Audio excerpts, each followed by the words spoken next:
তোমাদের কখনো কোনো কিছু থেকেই ভয় পাওয়া উচিত নয়। নিজের বুদ্ধিমত্তা আর বোধের প্রয়োগ সব সময় করা উচিত।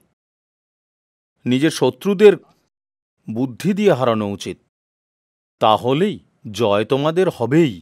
বুদ্ধিমান ষাঁড়। একসময় এক চাষির একটা ষাঁড় ছিল যে ওকে চাষবাসে সাহায্য করত, কিন্তু বয়স হবার জন্য চাষি ওকে জঙ্গলে নির্বাসন দিয়ে দিল। ষাঁড়টি বুড়ো হলেও বেশ বুদ্ধিমান ছিল।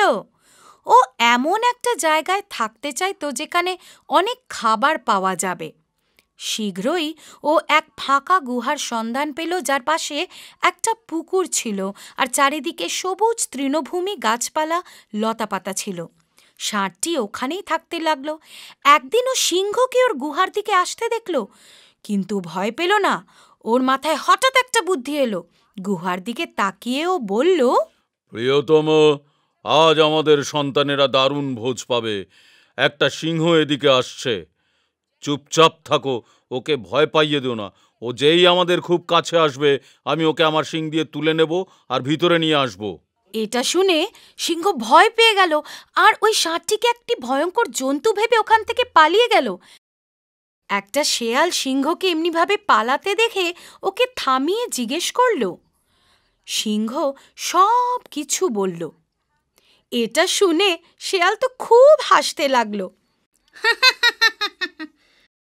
হ্যাঁ, তুমি কেন হাসছো এভাবে? আপনার বোকামি দেখে হাসছি আমি। যেই জন্তুটিকে আপনি ভয় পেলেন সে সামান্য একটি ষাঁড়, ওই আপনার শিকার। আসুন দেখাচ্ছি আমি। এত কিছু শুনেও সিংহের ভয় একটুও কমল না। তারপর শেয়াল বলল, ভয় পাবেন না মহারাজ, আপনার ল্যাজটা আমার সাথে বাঁধুন। আমি সামনে থাকব। যদি ষাঁড় আক্রমণ করে, আমাকেই প্রথম আক্রমণ করবে।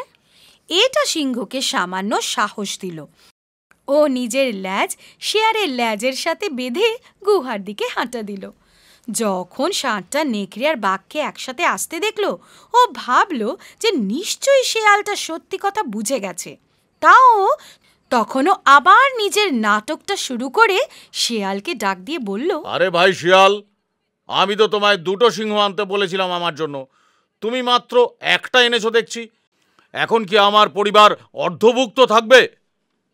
ব্যাস, এইটুকু শুনেই সিংহটি প্রচণ্ড ভয় পেয়ে গেল আর নিজেকে বাঁচাতে এক ছুট দিল। বেচারা শেয়াল ওর পেছনে ল্যাজটা বেঁধে থাকার দরুন খসটাতে লাগলো। এভাবে ষাঁড় নিজের বুদ্ধি লাগিয়ে নিজের প্রাণ বাঁচালো। বাস্তব বুদ্ধি সব থেকে জরুরি।